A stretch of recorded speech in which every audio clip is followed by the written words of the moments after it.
Good morning all students, this is Abhay Singh Rajput और मैं यहाँ आपके लिए फिजिक्स के जो अपने तीनों पेपर है पार्ट 1 में, उनमें से पेपर नंबर 1 मैकेनिक्स को स्टडी करवाने के लिए आपके लिए अवेलेबल हूँ। This is our first class. So in this class we will start our unit number 1 and also chapter number 1. So first of all, I would like to tell all students that how to classify your whole syllabus in 3 papers. Okay? So first of all, and I hope कि आप सभी जानते होंगे कि किस तरीके से आपका सिलेबस डिवाइडेड है, और ब्रीफली मैं आपको एक बार यहाँ पर बता भी देता हूँ। आपका टोटल जो सिलेबस है वो 3 पेपर्स के अंदर डिवाइडेड है, paper 1, paper 2 and paper 3। Paper 1 जिसके बारे में हम स्टडी करेंगे वो मैकेनिक्स है, पेपर 2 जो है वो आपका इलेक्ट्रोमैग्नेटिक्स है, और पेपर नंबर 3 जो है वो आपका ऑप्टिक्स है। और एक आपका 4th नंबर यानी कि प्रैक्टिकल एग्जाम होता है। आपके तीनों पेपर 50-50 मार्क्स के होते हैं, और आपका जो प्रैक्टिकल एग्जाम है वो 75 मार्क्स का होता है। इस तरीके से आपका टोटल 225 का हो जाता है। ठीक है, तो आपके जो पर्टिकुलर पेपर्स है उनके लिए पर्टिकुलर फैकल्टीज़ यहाँ पर अवेलेबल होगी। सो हमारा जो पेपर है वो मैकेनिक्स है, जिसमें हमारा आपस में कन्वर्सेशन जारी रहेगा, एंड आई होप कि आप सभी इस पेपर को एंजॉय भी अच्छे से करेंगे। चलिए, तो मैकेनिक्स यानी कि मैकेनिक्स को हम हिंदी में बोलते हैं बेटा यांत्रिकी। तो यांत्रिकी का मतलब क्या है? जैसे कि हम ये जानते हैं कि हम हमारे आसपास सराउंडिंग में बहुत सारी चीज़ें देखते हैं, लाइक पंखे का चलना, लाइट का जलना, हमारा चलना, वाहनों का चलना। तो these all parts from your mechanics, हर चीज़ की अपनी एक मैकेनिज्म होती है। ठीक है, मैकेनिज्म का मतलब होता है कि उसका कार्य करने का एक तरीका, या किन किन हम एक्सटर्नल जो एजेंसीज है उनको यूज़ ले रहे हैं। फॉर एग्जाम्पल, अगर मैं इस पंखे को यहाँ से इस पंखे को अगर मैं ऑब्जर्व करता हूँ तो मैं ये देखता हूँ कि ये मुझे हवा दे रहा है, तो मेरा देखने का नज़रिया अलग हो गया। आप ये कहेंगे नहीं सर, इसके लिए तो लाइट भी यूज़ में आ रही है। आपका देखने का नज़रिया अलग है, आप उसको इलेक्ट्रिसिटी के थ्रू देख रहे हो, और मैं इसको मैकेनिक्स के थ्रू देख रहा हूँ कि इसकी तीनों पंखड़ियाँ हैं वो 360 एंगल पर घूम रही है, वो कितना एरिया कवर कर रही है, उस कवर्ड एरिया में कितना एयर का जो है वो फैलाव हो रहा है, कितना एयर वहाँ पर चल रहा है। ठीक है, तो इस तरीके से हम हमारे आसपास में बहुत सारी चीज़ें जो कि देखते हैं वो सभी आपके मैकेनिक्स के अंदर आ जाती हैं। तो ये एक बहुत ही बेसिक सा, बहुत ही सिंपल सा मैंने इंट्रोडक्शन दिया था। अब हम हमारे सिलेबस की तरफ चलेंगे, और सिलेबस में आपके जो यूनिट नंबर 1 है बेटा वो है फ्रेम ऑफ रेफरेंस, और यही आपका चैप्टर नंबर 1 भी है। ठीक है, आपके पूरे सिलेबस के अंदर 5 यूनिट्स है। पांचों यूनिट्स जो हैं वो आपके लगा लीजिए कि each unit have 10 marks weightage. Okay, यानी कि आपके 5 यूनिट यानी कि 50 नंबर का पेपर, यानी कि each unit have 10 marks weightage. So first of all we want to know all things about this frame of reference. What is the frame of reference? कि frame of reference होता क्या है? ठीक है, for example मैं यहाँ से बात करना चाहूँ, अब आप लोगों को तो केवल मैं और ये व्हाइट बोर्ड जो है वो नज़र आ रहा होगा, लेकिन मुझे यहाँ पर बहुत सारी चीज़ें दिख रही है। जैसे मेरे इस तरफ भी दीवार है, मेरे इस तरफ भी दीवार है, और मेरे उस तरफ भी दीवार है, मेरे पीछे भी दीवार है। ऑलराइट, अब इन चारों दीवारों के कॉरेस्पॉन्डिंग मैं किस तरीके से यहां पर खड़ा हूं, that is my position. Okay, for example, चलिए एक और एग्जाम्पल आपको दे देते हैं। आप अपने घर से अपने दोस्त के घर तक जा रहे हैं, तो आपने जो डिस्टेंस ट्रेवल की, तो आपको एक पॉइंट यानी कि एक पर्टिकुलर पॉइंट की जरूरत होगी जहां से आप अपनी डिस्टेंस को मेजर कर सके। जैसे दिनेश राकेश के घर तक चल करके गया 5 किलोमीटर। ठीक है, लेकिन क्या आप इसको ऐसे कहेंगे कि दिनेश जो है वो राकेश के घर 5 किलोमीटर तक गया? ठीक है, तो वो 5 किलोमीटर तक तो गया, ठीक है, यहां तक भी कोई दिक्कत नहीं है, हमने कह दिया। लेकिन आपने उस 5 किलोमीटर को कहीं ना कहीं से तो ऑब्जर्व किया होगा, ऑफ कोर्स किया होगा, कि इस पॉइंट से लेकर के इस पॉइंट तक, suppose that you have this point A and this point B. तो अब इस ए से बी तक जब आप चल करके जा रहे हैं, तब मैं ये कह रहा हूं कि दैट इज 5 किलोमीटर डिस्टेंस। तो इस 5 किलोमीटर को आपको मेजर करने के लिए 2 पर्टिकुलर पॉइंट की जरूरत पड़ी या नहीं पड़ी? बिल्कुल पड़ी। तो हम एक दूसरी डेफिनेशन ये भी कह सकते हैं कि सर किसी भी डिस्टेंस या डिस्प्लेसमेंट को मेजर करने के लिए हमें एटलीस्ट 2 पॉइंट्स की नीड होती है। जी हाँ, बिल्कुल होती है। क्या आप एक सिंगल पॉइंट से डिस्टेंस कैलकुलेट कर सकते हैं? क्या नहीं कर सकते। आपको कहीं पर भी जाना है, फॉर एग्जाम्पल मुझे यहां तक जाना है और तब मैं डिस्टेंस कैलकुलेट कर दूंगा, तो बात तो यहीं खत्म हो गई कि हमारे पास पॉइंट तो 2 हो गए। ठीक है, तो चलिए ये तो एक डिस्टेंस की बात हो गई। लेकिन अगर मैं बात करूं कि पर्टिकुलर एक ही पॉइंट है, जैसे कि मान करके चलिए कि आपके पास ये पर्टिकुलर कोई एक ही पॉइंट है जिसका नाम मैंने दे दिया है P, तो इस P की पोजीशन क्या होगी? इस P की पोजीशन क्या होगी? तो इस P की पोजीशन को भी मेजर करने के लिए हमें एक फ्रेम की नीड होती है और उस फ्रेम को ही हम कहते हैं फ्रेम ऑफ रेफरेंस। ऑलराइट, जैसे कि आपने यहां पर एक क्या बना दिया है, एक फ्रेम ऑफ रेफरेंस के लिए हमने बेसिकली यहां पर एक ये कोऑर्डिनेट सिस्टम ले लिया है। और ये कौन सा कोऑर्डिनेट सिस्टम होता है बेटा? ये होता है कार्टेशियन कोऑर्डिनेट सिस्टम। अब आपके दिमाग में फिर से एक क्वेश्चन आ गया होगा कि सर अगर ये कार्टेशियन कोऑर्डिनेट सिस्टम है तो क्या और भी कोऑर्डिनेट सिस्टम होते हैं? बिल्कुल होते हैं। ठीक है, बिल्कुल होते हैं। Curvilinear coordinate system, Cartesian coordinate system, polar coordinate system, spherical coordinate system, cylindrical coordinate system, etcetera. और ये जो मैंने आपको नाम लिए हैं, अब आपके दिमाग में नेक्स्ट क्वेश्चन ये बन रहा होगा कि सर फिर क्या हम इनके बारे में स्टडी कर पाएंगे? बिल्कुल, आपको पेशेंस रखना होगा। बीएससी सेकेंड ईयर तक, सेकेंड ईयर में आपको unit number 1 mathematical physics paper number 2 पढ़ने के लिए मिलेगा, जहां पर आपका पहला ही सामना कोऑर्डिनेट सिस्टम से होगा। और बड़ा मजेदार पेपर है, एकदम मजे आ जाएंगे आपको ऐसा फील होगा कि हम पता नहीं मैथ्स पढ़ रहे हैं या फिजिक्स पढ़ रहे हैं। ठीक है, तो चलिए यहां पर आपको ये पता होना चाहिए कि ये एक कौन सा सिस्टम है? Cartesian coordinate system. और इसका ओरिजिन O, और इस ओरिजिन पर x, y, z तीनों की वैल्यू कितनी होती है? 0 0 0। अगर मान करके चलिए कि मैं इसे x एक्सिस लेता हूं, इसे y एक्सिस लेता हूं और इसे मैंने z एक्सिस ले लिया, और आपको यह भी पता होगा कि इनकी डायरेक्शन हम i कैप, j कैप और k कैप से रिप्रेजेंट करते हैं।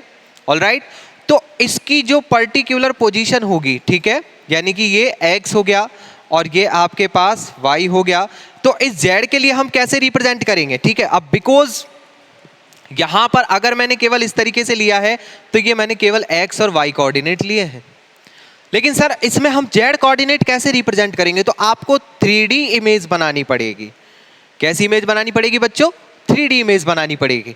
3D इमेज कैसे बनाते हैं वो भी हम अभी आपको बताते हैं, लेकिन पहले आपको यह भी पता होना चाहिए कि बोर्ड जो है हमारा, ये व्हाइट बोर्ड जो है, आपके फोन की जो स्क्रीन है, आपके घर में शक्ल देखने का जो मिरर है, ये सारी चीजें 2 डायमेंशनल होती है। क्योंकि जो सरफेस होता है वहां केवल 2 डायमेंशंस होती है, लेकिन जहां वॉल्यूम होता है वहां 3 डायमेंशंस हो जाती है। ठीक है, तो यहां पर हम केवल एक इमेज बना सकते हैं, लेकिन वास्तव में वो 3 डायमेंशनल नहीं होगा। ठीक है, तो देखिए कैसे बना सकते हैं आप। एक सिंपल सा तरीका मैं आपको बता देता हूं। आप एक बक्सा बनाइए। ये हमने बक्सा बना दिया है इस तरीके से, और इस बक्से को बनाने के बाद में आप इनको थोड़ा थोड़ा सा इस तरीके से आगे बढ़ा दीजिए। हो गया ये, दैट इज, ये आपके पास ओरिजिन 0 0 एंड 0, ये आपके पास x एक्सिस हो गया। और सपोज कर लीजिए कि मैंने इस बार इसको y ले लिया है और इसको z ले लिया है। ठीक है, फिजिक्स में आप ज्यादातर z को ऊपर की तरफ ही देखेंगे। अब ऐसा क्यों होता है वो मैं आपको बता देता हूं। आप जहां कहीं भी अपने घर में बैठे हुए हो, ऑफ कोर्स किसी ना किसी कमरे में बैठे हुए होंगे जहां 2 दीवारों का संगम हो रहा है, वहां के एक छोटे से कॉर्नर को देखना, आपको 3 लाइनें नजर आ जाएंगी इस तरीके से, एक ऊपर की तरफ, एक इधर की तरफ और एक इधर की तरफ। उन तीनों लाइनों का जो सेंटर पॉइंट है वो तो आपके पास ये ओरिजिन है। जैसे ये मेरे पास x एक्सिस है, ये वाली लाइन मेरे पास y एक्सिस है, और जो सीधा जा रहा है वो z एक्सिस हो गया। ठीक है, तो यहां पर ये जो कोई पॉइंट P होगा, जैसे मान करके चलो कि ये मेरा कोई पॉइंट P है, तो इसके लिए यहां पर से मैं एक position vector r vector draw कर देता हूं, और इस P के लिए जो आपके कोऑर्डिनेट हो जाएंगे वो x, y और z कोऑर्डिनेट होंगे। यहां पर ध्यान रखिएगा बेटा, पूरा कार्टेशियन कोऑर्डिनेट सिस्टम चलेगा, लेकिन इस कार्टेशियन कोऑर्डिनेट सिस्टम में आपको 3D इमेज बनाना धीरे धीरे आना पड़ेगा, और नहीं सीखे तो बीएससी फाइनल ईयर में तो आपका टकराव और भी जबरदस्त होगा। सॉलिड स्टेट, और सॉलिड स्टेट के अंदर तो आपके मजे ही मजे हैं। पहली यूनिट ऐसी है जिसमें आपके इतनी सारी हेक्सागोनल, टेट्रागोनल, डायमंड शेप, पता नहीं कितनी प्रकार की आपके स्ट्रक्चर्स बनेंगी कि ये पार्टिकल कितने पार्टिकल्स के साथ अटैच है, तो वहां पर आपको और भी मजा आएगा। लेकिन आप यहीं से फेमिलियर होते जाइए, डायग्राम बनाने के सिंपल सिंपल तरीके हैं वो मैं आपको बताऊंगा, ठीक है। तो आपको इस पी के लिए इसका कोऑर्डिनेट सिस्टम पता करना आ गया होगा। चलिए, तो सर फ्रेम ऑफ रेफरेंस को अगर मैं डिफाइन करना चाहूं तो what is the definition of frame of reference? What is the definition of frame of reference? तो आप इसे कह सकते हैं the system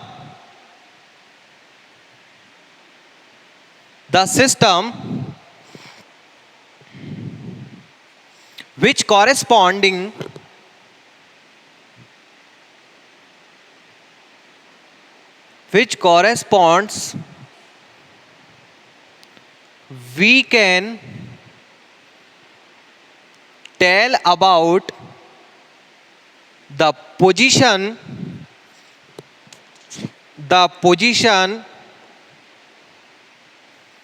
of a particular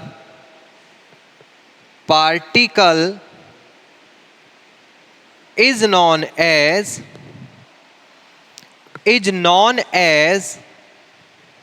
the frame of reference, FOR. For that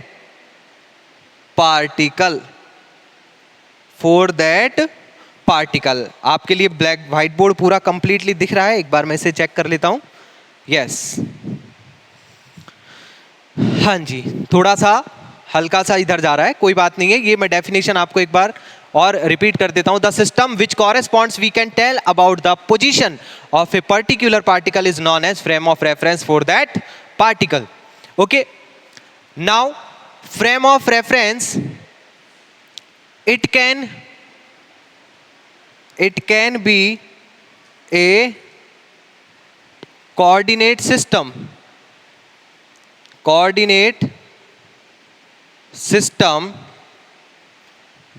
like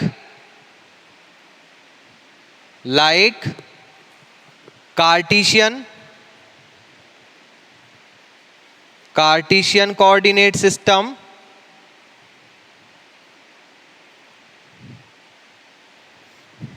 और भी मैं लिख देता हूं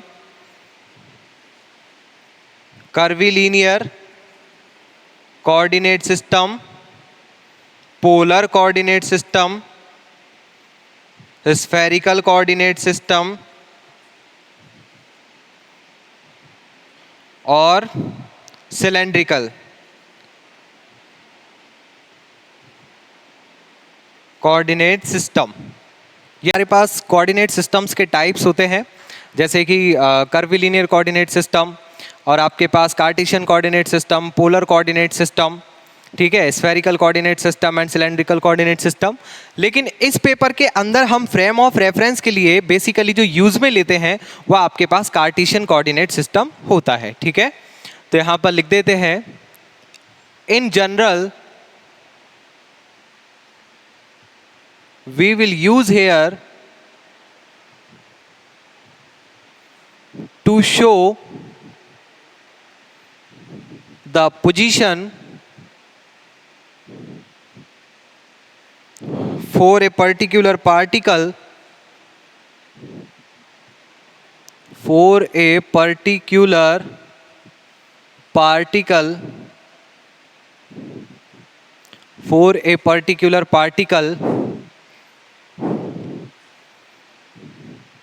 the Cartesian coordinate system.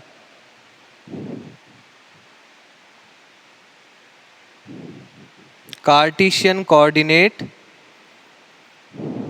system. This system has also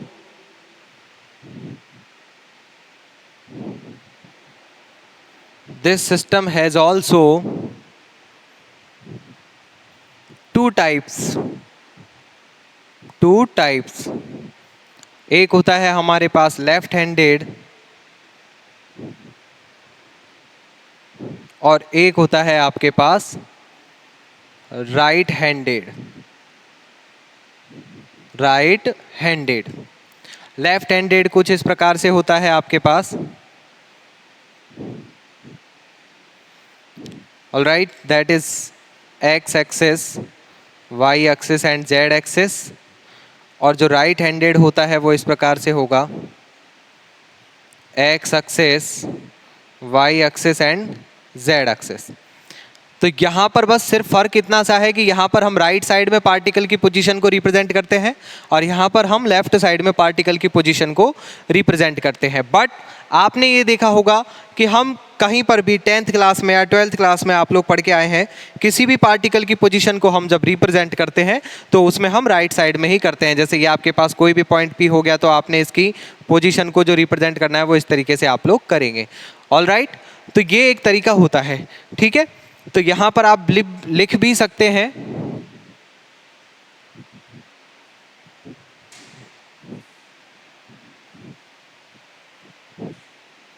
we use generally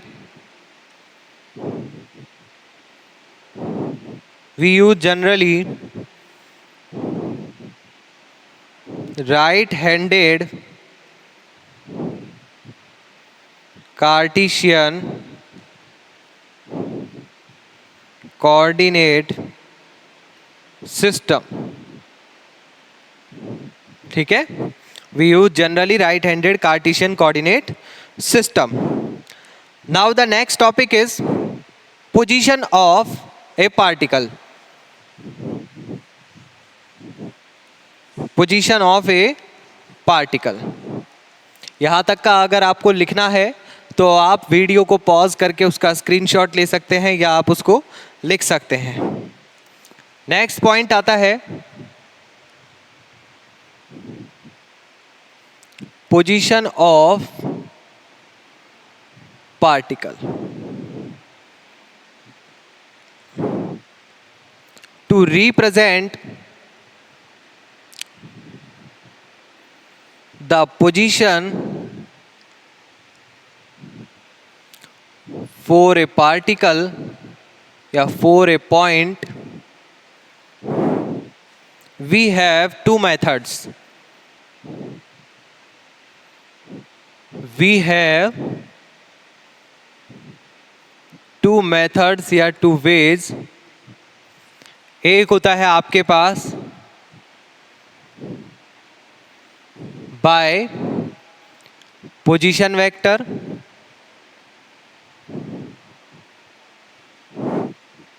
और एक होता है आपके पास बाय कोऑर्डिनेट्स. सो फर्स्ट डालते हैं हम by position vector.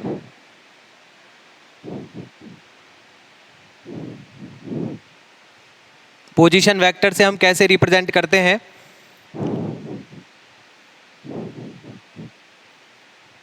To represent position by position vector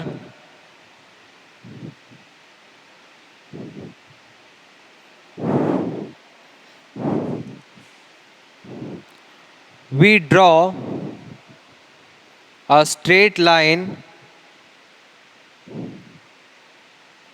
We draw a straight line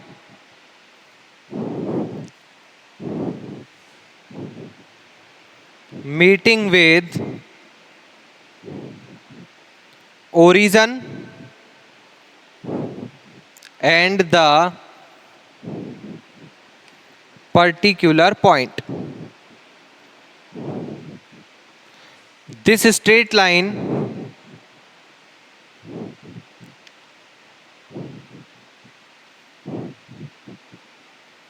is known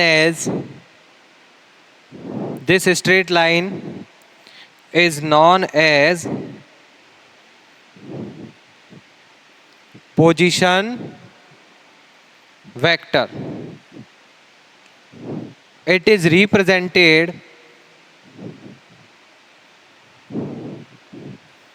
by small r vector. ठीक है, इसको हम जनरली स्मॉल r वेक्टर से रिप्रेजेंट करते हैं। लेट्स, तो देखिए यहां से किस प्रकार से आप इसको रिप्रेजेंट करते हैं। ये आपके पास एक छोटा सा मैंने मॉडल बना दिया है। ये आपके पास ओरिजिन है, ये कोई पर्टिकुलर पॉइंट P है, तो हम क्या करेंगे कि इस ओरिजिन से इस पॉइंट P को मैच कर देंगे, और ये जो स्ट्रेट लाइन आती है, इस स्ट्रेट लाइन को हम क्या बोलते हैं, R वेक्टर, और इस R वेक्टर को ही आप क्या कहते हैं, पोजीशन वेक्टर। यहाँ पर ये आपके पास x डायरेक्शन, x के लिए i कैप डायरेक्शन होती है और y के लिए आपके पास j कैप डायरेक्शन होती है। तो इस प्रकार से आप इसके लिख सकते हैं।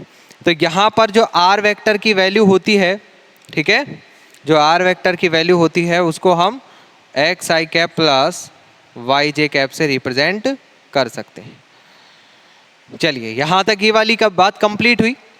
तो ये पोजीशन वेक्टर्स के थ्रू किसी भी पॉइंट की पोजीशन को रिप्रेजेंट करने का एक तरीका होता है कि हम क्या करते हैं, we draw a straight line meeting with origin and the particular point, and this straight line is known as the position vector. Now the second method is by coordinates. By coordinates,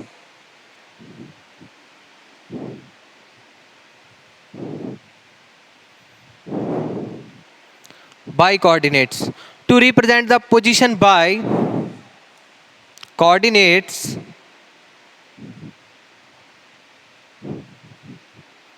अब यहां पर coordinates के लिए हमें क्या करना है, देखिए पहले मैं आपको कोऑर्डिनेट बता देता हूं, फिर उसके बाद में हम डेफिनेशन बनाएंगे।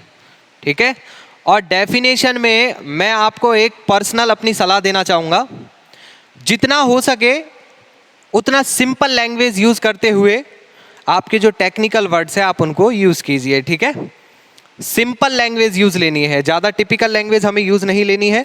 ऐसी लैंग्वेज जो आप बोलना चाह रहे हैं या जो आप रिप्रेजेंट करना चाह रहे हैं वो चेक करने वाले के लिए, सुनने वाले के लिए या आपसे समझने वाले के लिए क्या होनी चाहिए, कम्युनिकेबल होनी चाहिए। वो कम्युनिकेबल होगी, आपके अच्छे मार्क्स आएंगे। ठीक है, तो कोऑर्डिनेट्स के लिए हमारे पास क्या रिक्वायरमेंट होती है, जैसे सपोज कीजिए कि आपके पास, इसके लिए थोड़ा स्पेस रिक्वायर होगा,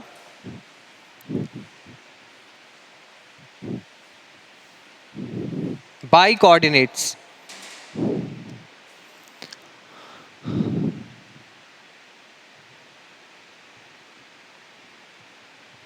बाय कोऑर्डिनेट्स। तो देखिए जैसे आपके पास मान करके चलिए, इसको मैं एक डायग्राम ड्रॉ कर देता हूं जिससे कि आपको इजीली ये समझ में आ जाएगा।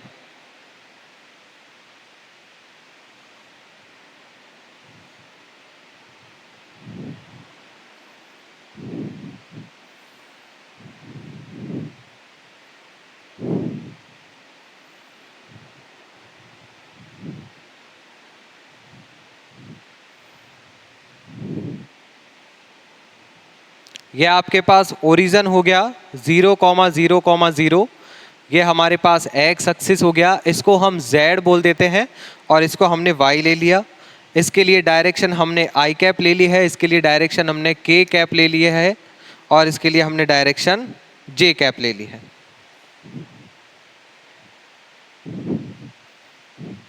यस, बिल्कुल इजीली विजिबल है आप लिए। तो यहाँ पर मान करके चलिए कि यहाँ ये कोई पॉइंट P है। ठीक है, ध्यान से देखिएगा, ये आउटर वाला यानी कि बाहर की तरफ वाली दीवार पर मैंने पॉइंट P लिया है, और ये जो ओरिजिन है ये इनसाइड वाली वॉल, जैसे इनसाइड वाली वॉल तो ये है, और ये आउटर वाली वॉल है जिस पर ये पॉइंट P है। तो इसके लिए मैंने एक इसका पोजीशन वेक्टर, ये इस प्रकार से आपके पास, ये पोजीशन वेक्टर हम बाद में ले लेंगे। पहले आप ये देखिए कि यहाँ पर इसके लिए हमें कोऑर्डिनेट्स निकालने हैं, तो P के कोऑर्डिनेट्स क्या हो जाएंगे, x, y, z, क्योंकि ये तीनों हमारे क्या कर रहा है, एक तरीके से एग्जिस्ट कर रहा है। तो यहाँ पर इसकी वैल्यू अगर आपको कोऑर्डिनेट्स में कैलकुलेट करनी है तो देखिए कैसे कैलकुलेट करेंगे। ये तो इसके कोऑर्डिनेट हो गए x, y और z। अब ये x कैसे है, यानी कि ये वाला आपके पास इस x एक्सिस है, तो इस P पॉइंट की यहाँ से लेकर के जो यहाँ तक की जो डिस्टेंस होगी ये इसका x कोऑर्डिनेट होगा। अगर हम y कोऑर्डिनेट के बारे में बात करें तो ये वाला आपके पास y है, तो y यानी कि ये वाली डिस्टेंस, यानी कि इसके लिए ये वाली डिस्टेंस जो होगी वो किसका काम करेगी, y का। और z के लिए अगर हम बात करें तो z एक्सिस यानी कि यहाँ से, आप इसको ऐसे भी ले सकते हो या इसको ऐसे भी ले सकते हैं। अब देखिए यहाँ पर आपको ये ध्यान रखना है बेटा कि ये आपके पास जो बोर्ड है ये 2 डायमेंशनली है, ठीक है, और हमने जो डायग्राम बनाया वो 3 डायमेंशनली है। यहाँ पर इसको आपको समझना है, ठीक है। जरूरी नहीं है कि आपको जो चीज़ दिख रही है कि जैसे ये वाली चीज़ और ये वाली चीज़ बिल्कुल आमने सामने है, लेकिन यहाँ पर हम इसको आमने सामने दिखाएंगे तो ये दोनों एक दूसरे को ओवरलैप कर लेंगे तो हमें नज़र नहीं आएगी, इसलिए हमने इसको थोड़ा सा किसी एंगल पर मोड़ दिया है। ऑलराइट, तो यहाँ पर मान करके चलिए कि मुझे इसका आर वेक्टर जो है वो कैलकुलेट करना है। ये आर वेक्टर आपने 11th क्लास में भी निकाला होगा, पोजीशन वेक्टर हम कैसे कैलकुलेट करते हैं। तो देखिए आर वेक्टर निकालने के लिए आपके पास आर वेक्टर है और इसका मैं नाम भी दे देता हूं, जैसे ये ए बी सी और ये ओ, ये पी क्यू आर और ये एस।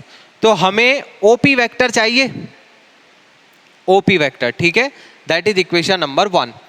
तो इसे निकालने के लिए सबसे पहले मुझे निकालना होगा ये OB वेक्टर, ठीक है, और ये आपके पास OC वेक्टर हो गया, ये आपके पास CB वेक्टर हो गया, ठीक है। आप इसको चाहे तो ऐसे भी रिप्रेजेंट कर सकते हैं।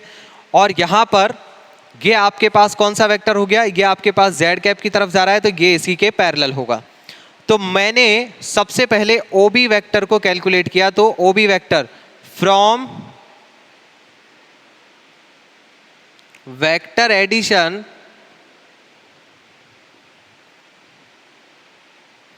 ट्रायंगल लॉ, इसमें हो जाएगा आपके पास ये OB vector is equals to, OB vector equals to क्या हो जाएगा आपके पास OC vector plus CB vector. तो OC वेक्टर की वैल्यू ये आपके पास x का कोऑर्डिनेट है, इट मींस इसकी वैल्यू हो जाएगी x i cap. CB vector यानी कि ये वाला ये y का कोऑर्डिनेट है y j cap, that is equation number 2।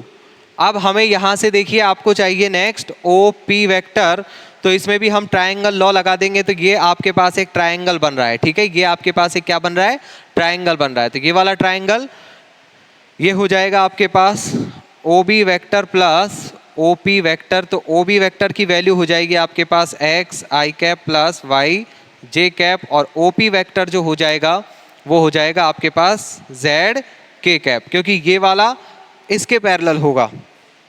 तो ये आपके पास OP वेक्टर और यही आपके पास R वेक्टर होगा, तो यहाँ से लेकर यहाँ तक आपके पास इसकी वैल्यू आ जाती है ये, दैट इज इक्वेशन नंबर 3, ठीक है। तो ये आपके पास क्या हो गया, पोजीशन R वेक्टर की वैल्यू, और ये किस में है, ये इसकी डायरेक्शंस के साथ में है। अगर आपको इसका मैग्नीट्यूड कैलकुलेट करना है, ठीक है, मैग्नीट्यूड ऑफ R वेक्टर, तो इसको हम ऐसे रिप्रेजेंट करते हैं R वेक्टर का मॉड, या आप इसको सिंपल R से भी लिख सकते हैं। तो ये वाली वैल्यू कैसे आती थी हमारे पास, इसका हम इसी के साथ डॉट प्रोडक्ट ले लेते हैं, ठीक है। मैग्नीट्यूड कैसे निकालते हैं किसी भी वेक्टर का, उस वेक्टर का आप उसी के साथ डॉट प्रोडक्ट ले लीजिए तो आपके पास मैग्नीट्यूड आ जाएगा। तो यहाँ पर डॉट प्रोडक्ट लेंगे तो ये हो जाएगा X square plus Y square plus Z square और इसका अंडर रूट, तो ये हो जाएगा आपके पास magnitude, that is equation number 4। यहाँ तक आप इसको नोट कर लीजिएगा। अब ये बात होती है बेटा इसकी, अब इसके बाद में कोऑर्डिनेट सिस्टम आएंगे। कोऑर्डिनेट सिस्टम में आपके जैसे कितने प्रकार के कोऑर्डिनेट सिस्टम नहीं, फ्रेम ऑफ रेफरेंस के टाइप्स आएंगे। जैसे आपके पास गैलीलियन फ्रेम ऑफ रेफरेंस क्या होता है, ठीक है, और भी आपके पास जैसे फ्रेम ऑफ रेफरेंस के टाइप्स हैं like inertial and non inertial frame of reference. वैसे आपकी यूनिट यहीं से ही स्टार्ट है, inertial and non inertial frame of reference, लेकिन ये कुछ बेसिक कॉन्सेप्ट है जो कि मैकेनिक्स में बहुत ज़्यादा काम आएंगे आपके आगे। तो आज की क्लास हमारी यहीं तक है, इसे अच्छे से समझिएगा। अगर आपको कोई प्रॉब्लम आती है तो आप कमेंट सेक्शन में ज़रूर बोलें, जिससे कि हमें भी पता लगे कि हमें कहाँ इम्प्रूव करना है और आपको क्या समझाना है। Alright, thank